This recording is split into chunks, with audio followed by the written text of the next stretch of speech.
சென்னையில் ஆபரண தங்கத்தின் விலை ஒரே நாளில் சவரனுக்கு 2240 ரூபாய் உயர்வு. 1 கிராம் தங்கம் 13,480 ரூபாய்க்கு விற்பனை.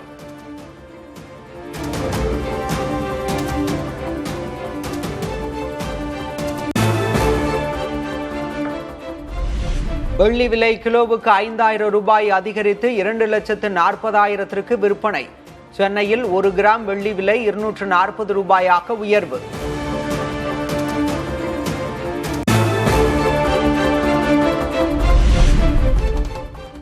இரண்டாயிரத்து 26-27 ஆண்டுக்கான தமிழக அரசின் நிதிநிலை அறிக்கை தாக்கல். திருத்திய நிதிநிலை அறிக்கையை தாக்கல் செய்தார் நிதியமைச்சர் மரிய வில்சன்.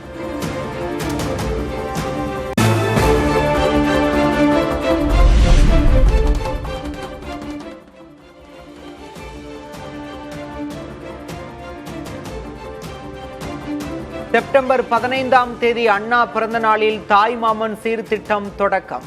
திட்டத்திற்காக பட்ஜெட்டில் 560 கோடி ரூபாய் ஒதுக்கீடு செய்த தமிழக அரசு. அரசு மருத்துவமனைகளில் நடைபெறும் பிரசவங்களின் எண்ணிக்கையை அதிகரித்து இதன் மூலம் மருத்துவ தேவைகளுக்கான பொதுமக்கள் சொந்தமாக செலவிடும் தொகையை குறைக்கும் நோக்கில் அரசு தாய்மாமன் தங்க மோதிரம் திட்டத்தை செயல்படுத்த உள்ளது. இத்திட்டத்தை நடைமுறைப்படுத்துவதற்காக திருத்த வரவு செலவு திட்ட மதிப்பீடுகளில் 560 கோடி ரூபாய் நிதி ஒதுக்கீடு செய்யப்படுகிறது. பெண்களின் திருமணத்திற்கு அண்ணனின் சீர்திட்டத்துக்காக 812 கோடி ரூபாய் ஒதுக்கீடு. 8 கிராம் தங்க நாணயம் பட்டுப்புடவை வழங்கப்படும் என அறிவிப்பு.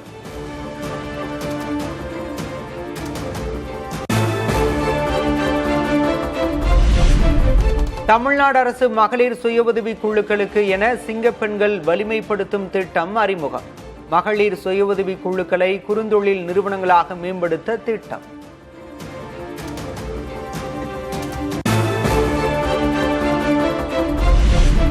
பள்ளி கல்வித்துறைக்கு பட்ஜெட்டில் 44,527 கோடி ரூபாய் ஒதுக்கீடு. 10 கோடி ரூபாய் மதிப்பில் பொது நூலகங்கள் டிஜிட்டல் நூலகங்களாக மறுவடிவமைக்கப்படும் என அறிவிப்பு.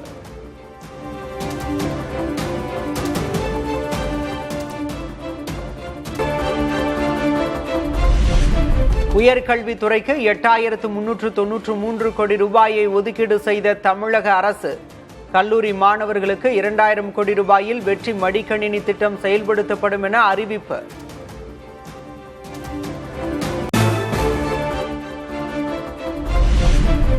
பதினொன்றாம் வகுப்பு மாணவர்களுக்கு ஹெல்மெட், வாட்டர் பாட்டில் வசதியுடன் நவீன மிதிவண்டிகள். நடப்பாண்டில் 5,32,000 மாணவர்களுக்கு நவீன மிதிவண்டி வழங்க 277 கோடி ரூபாய் நிதி ஒதுக்கீடு.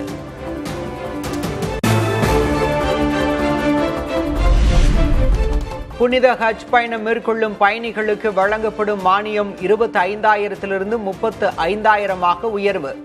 கபரஸ்தான்கள், கல்லறை தோட்டங்களின் உட்கட்டமைப்பினை மேம்படுத்த 34 கோடி ரூபாய் ஒதுக்கீடு.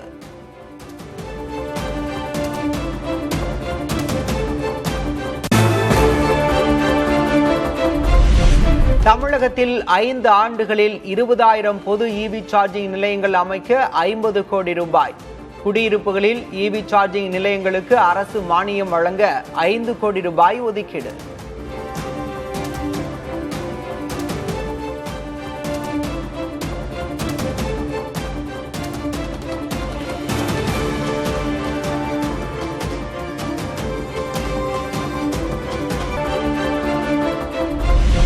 சென்னையில் உள்ள கூவம் அடையாற்றை உலக தரத்தில் மறுசீரமைக்க திட்டம். படகு சவாரி, நதிக்கரை நடைபாதை, பொழுதுபோக்கு வசதிகள் ஏற்படுத்த நடவடிக்கை.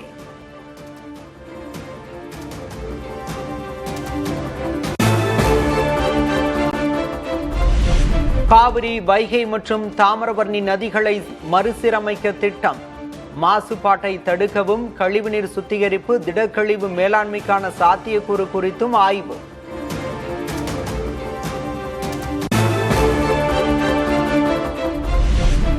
மதுபான உற்பத்தியாளர்களுக்கு கூடுதல் சிறப்பு கட்டணம் அறிவிப்பு. ஆண்டுக்கு 1000 கோடி ரூபாய் வரை அரசுக்கு வருவாய் கிடைக்கும் என அமைச்சர் மரிய வில்சன் தகவல்.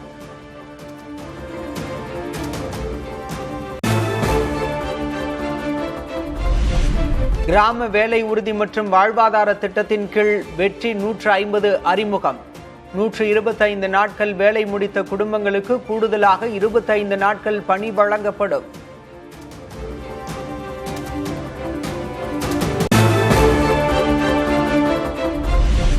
நலிவடைந்த கைம்பெண்கள், ஆதரவற்ற பெண்கள், திருநர்கள், மாற்றுத்திறனாளிகளுக்காக வெற்றி மகளிர் ஆடுகள் வளர்ப்பு திட்டம். 100% மானியத்தில் 5 ஆடுகள் வழங்கப்படும் என அறிவிப்பு.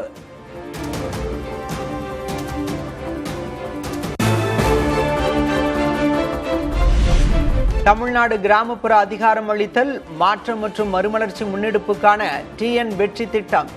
ஊரக வளர்ச்சித்துறையின் அனைத்து உட்கட்டமைப்பு திட்டங்களையும் ஒருங்கிணைக்க ஆண்டுக்கு 6000 கோடி ரூபாய் ஒதுக்கீடு.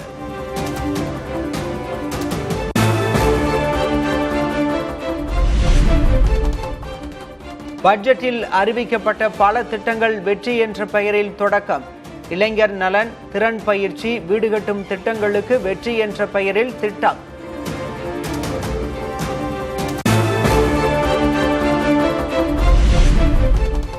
கலைஞர் கனவு இல்ல திட்டம் என்ற பெயர் வெற்றி வீடு திட்டம் என மாற்றம். கலைஞர் மகளிர் உரிமை தொகை திட்ட பெயரும் மாற்றம்.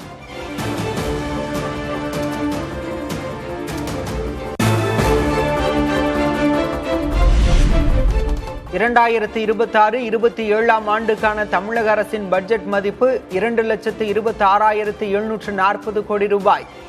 மாநில அரசின் மொத்த கடன் 10.98 லட்சம் கோடி ரூபாய் என மதிப்பீடு.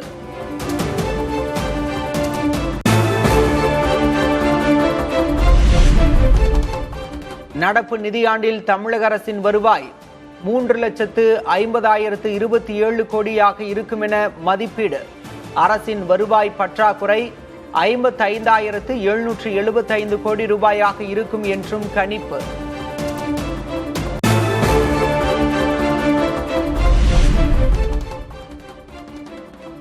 ₹1 கடனை திருப்பி செலுத்தவும் வட்டி செலுத்தவும் சுமார் 24 காசுகளை செலவிடும் தமிழக அரசு. மூலதன செலவுக்கு 10.9 காசுகளையும் ஊதியத்துக்கு 17.3 காசுகளையும் செலவிடுகிறது.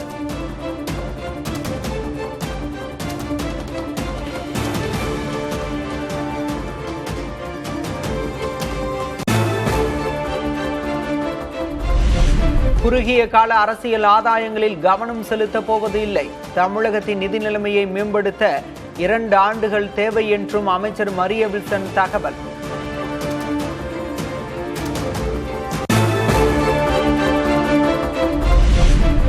தாவேக அரசின் முதல் பட்ஜெட் மிகப்பெரிய பூஜ்ஜியம் என எதிர்க்கட்சி தலைவர் உதயநிதி ஸ்டாலின் விமர்சனம். தேர்தல் வாக்குறுதிகளை நிறைவேற்றுவதற்கான அறிவிப்புகள் பட்ஜெட்டில் இல்லை என சாடல். முழுமையாக பார்க்கும்போது இந்த பட்ஜெட் எப்படி இருக்குன்னா 100 நாட்களில் இந்த அரசுடைய மார்க் அப்படின்னு யாரை கேட்டாலும் மிகப்பெரிய ஒரு 0 சொல்லுவாங்க, 0 அப்படின்வாங்க. அதே மாதிரி இந்த பட்ஜெட்டும் இன்னைக்கு மிகப்பெரிய ஒரு 0.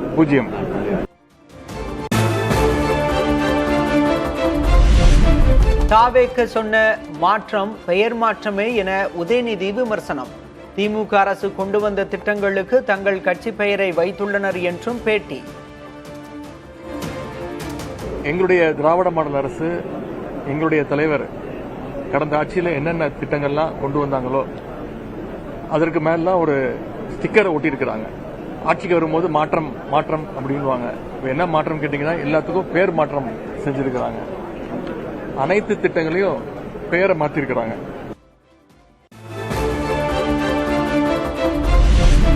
கர்நாடகாவை கண்டிக்க வக்கில்லாமல் திமுக எம்எல்ஏக்களை கைது செய்கிறது தாவேக அரசு. அவையில் முதல்வர் விஜய் பேசுவதே இல்லை என்றும் உதயநிதி காட்டம். ஏன்னா இந்த ஆட்சியில் அவ்வளவு பிரச்சனைகள் இருக்கு, ஒவ்வொரு நாளும் அவ்வளவு பிரச்சனைகள் இருக்கு. அதையெல்லாம் திசை திருப்ப இந்த கைது நடவடிக்கைகளை இந்த அரசு எடுத்துட்டு இருக்கு. என்ன மட்டும் இல்ல, தொடர்ந்து திராவிட முன்னேற்ற கழகத்துடைய சட்டமன்ற உறுப்பினர்கள் ஒவ்வொருத்தரையும் கைது செஞ்சிட்டு இருக்கிறாங்க. அதுக்கு முன்னவர் தீர்மானம் கொண்டு வரணுமா? எதிர்கட்சிகள் ஏதாவது கேள்வி கேட்டுச்சுன்னா அதற்கு முதலமைச்சர் பதில் சொல்ல வேண்டிய அவசியம் இல்லையா? இவங்க தான் பதில் சொல்லுவாங்களா? இதற்கு எதற்கு முதலமைச்சர் அவைக்கு வரணும்? இதுக்கு எதுக்கு நாங்கெல்லாம் அவைக்கு வரணும்?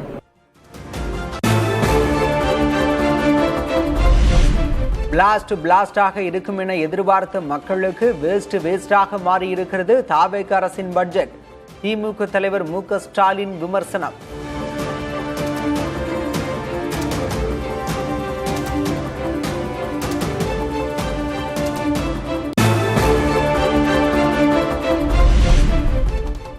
தாவேக அரசின் முதல் பட்ஜெட்டில் எந்த முக்கிய அறிவிப்புகளும் இடம்பெறவில்லை என அதிமுக பொதுச்செயலர் எடப்பாடி கே. பழனிசாமி கருத்து. ரீல் விடுவதே இந்த ஆட்சியின் சாதனையாக உள்ளது என்றும் விமர்சனம். வெறும் வசனத்தை பேசியே 85 நாட்கள் காலத்தை ஓட்டிவிட்டார்கள். எல்லாவற்றிற்கும் ரீல் விடுறதுதான் இந்த ஆட்சியுடைய சாதனையாக பார்க்கப்படுகிறது.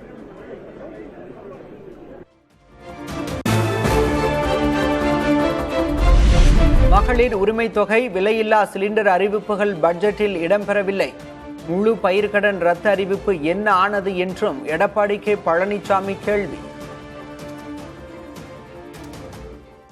மகளிர் உரிமை தொகை 1000 ரூபாய் கொடுப்பதை 2500 ரூபாய் வழங்கப்படும் என்றும், ஆண்டுக்கு குடும்பத்திற்கு 6 சிலிண்டர்கள் வழங்கப்படும் என்றும், தொடக்க வேளாண் கூட்டுறவு சங்கத்தில் வாங்கிய பயிர்க்கடன் முழுவதும் தள்ளுபடி செய்யப்படும் என்று அறிவித்தார்கள். ஆனா அந்த திட்டங்கள் எதுவுமே இந்த பட்ஜெட்ல இடம்பெறல.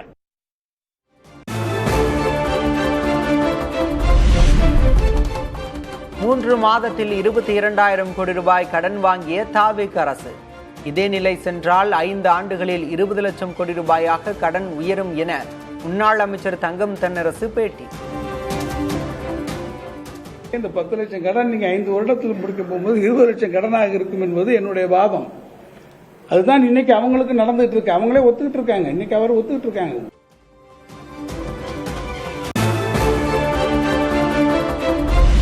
ஆன்லைனில் மதுபானங்களை முன்பதிவு செய்யும் திட்டத்திற்கு அன்புமணி கடும் கண்டனம். மது விற்பனையை குறைப்பதற்கு பதிலாக எளிமையாக்கும் நடைமுறை என எதிர்ப்பு.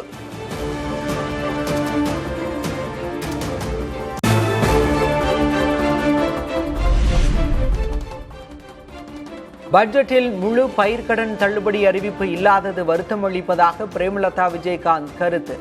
வேலைவாய்ப்பின்மையை தீர்ப்பதற்கான திட்டம் எதுவும் இல்லை என்றும் விமர்சனம்.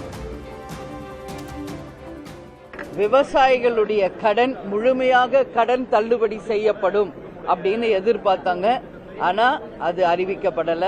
எங்கேயுமே வேலை இல்லைன்னு மக்கள் பேசுறதை தான் நம்ம கேட்க முடிகிறது. எனவே என்னென்ன மாதிரியான தொழிற்சாலைகள் வர வேண்டும் என்ற எந்த அறிவிப்பும் இல்லை. வேலை வாய்ப்புகளுக்கு எந்த அறிவிப்பும் இல்லை.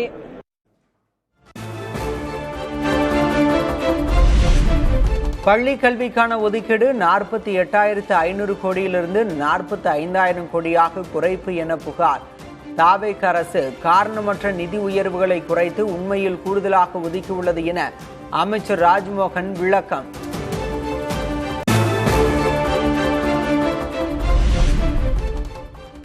நாளை வேளாண் பட்ஜெட் தாக்கல் செய்யப்படும் நிலையில் முதல்வர் விஜய் ஆலோசனை. நெல், கரும்பு ஆதார விலையை உயர்த்துவது குறித்து அமைச்சர் வினோத்துடன் ஆலோசனை நடத்தினார்.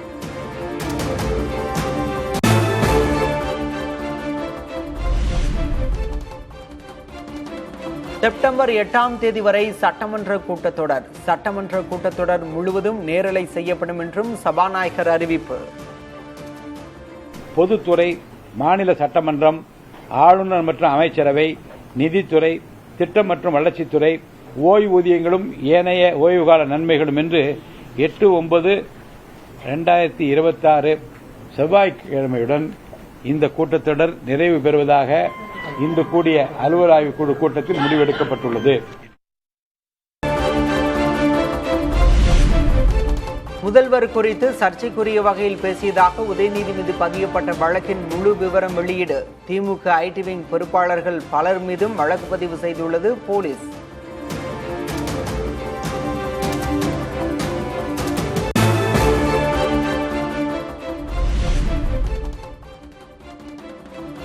பஞ்சாப் மாநிலத்தில் வினாத்தாள் கசிவை எதிர்த்து காங்கிரசார் போராட்டம். கூட்டத்தை கட்டுப்படுத்த தண்ணீரை பீச்சியடித்த காவல்துறையினர்.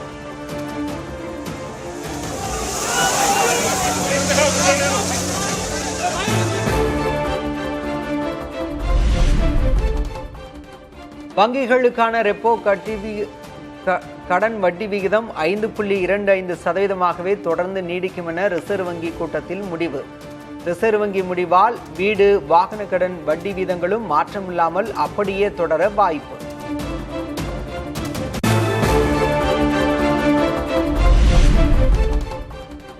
பிளாஸ்டிக்கினால் ஆன நீண்ட காலம் உழைக்கக்கூடிய ரூபாய் தாள்கள் அடுத்த ஆண்டு தொடக்கத்தில் அறிமுகம். ரிசர்வ் வங்கி நிதி கொள்கை கூட்டத்தில் ஆளுநர் சஞ்சய் மல்ஹோத்ரா அறிவிப்பு.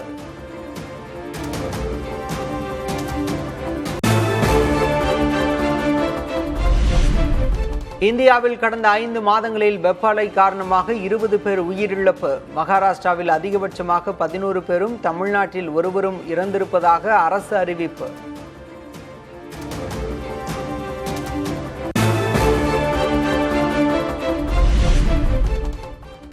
உத்தரப்பிரதேச மாநிலம் கான்பூரில் தொடரும் கனமழை. சாலைகளில் குளம் போல தேங்கும் தண்ணீரால் வாகன ஓட்டிகள் அவதி.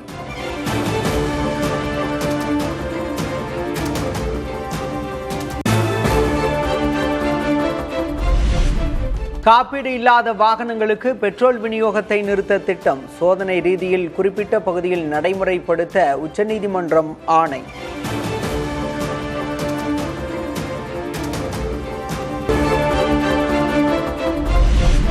தஞ்சை, திருவண்ணாமலை, சேலம், கடலூர், விருதுநகரில் அறிவுசார் குறைபாடு உடையோருக்கான நம்பிக்கை இல்லம் பகல் நேர பள்ளியாக செயல்பட்டு பிறகு தங்குமிட வசதியுடன் கூடிய நிறுவனமாக மாற்றப்படும் என அறிவிப்பு.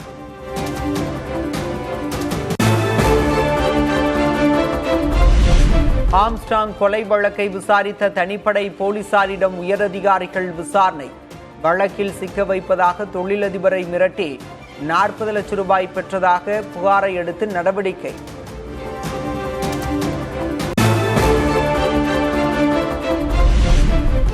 பழனி கோயிலுக்கு சொந்தமான 100 கோடி ரூபாய் நில மோசடி வழக்கில் சிபிசிஐடி அறிக்கை தாக்கல். விவரங்களை மனுதாரர்களுக்கு வழங்கினால் வழக்கு விசாரணை பாதிக்கப்பட வாய்ப்பு என அரசு தரப்பு விளக்கம்.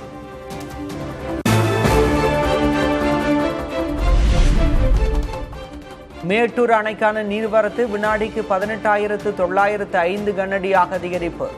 அணையின் நீர்மட்டம் 74.01 அடியிலிருந்து 74.55 அடியாக உயர்வு.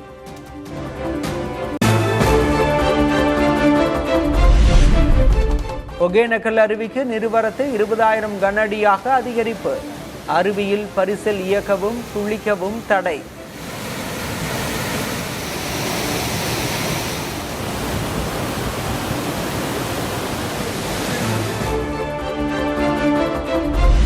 மயிலாடுதுறையில் திருக்கடையூர் அமிர்த கடேஸ்வரர் கோயிலில் ஆடிப்பூர திருவிழா உற்சாகம். சிறப்பு பூஜையுடன் ஆடிப்பூர திருவிழா கொடியேற்றம்.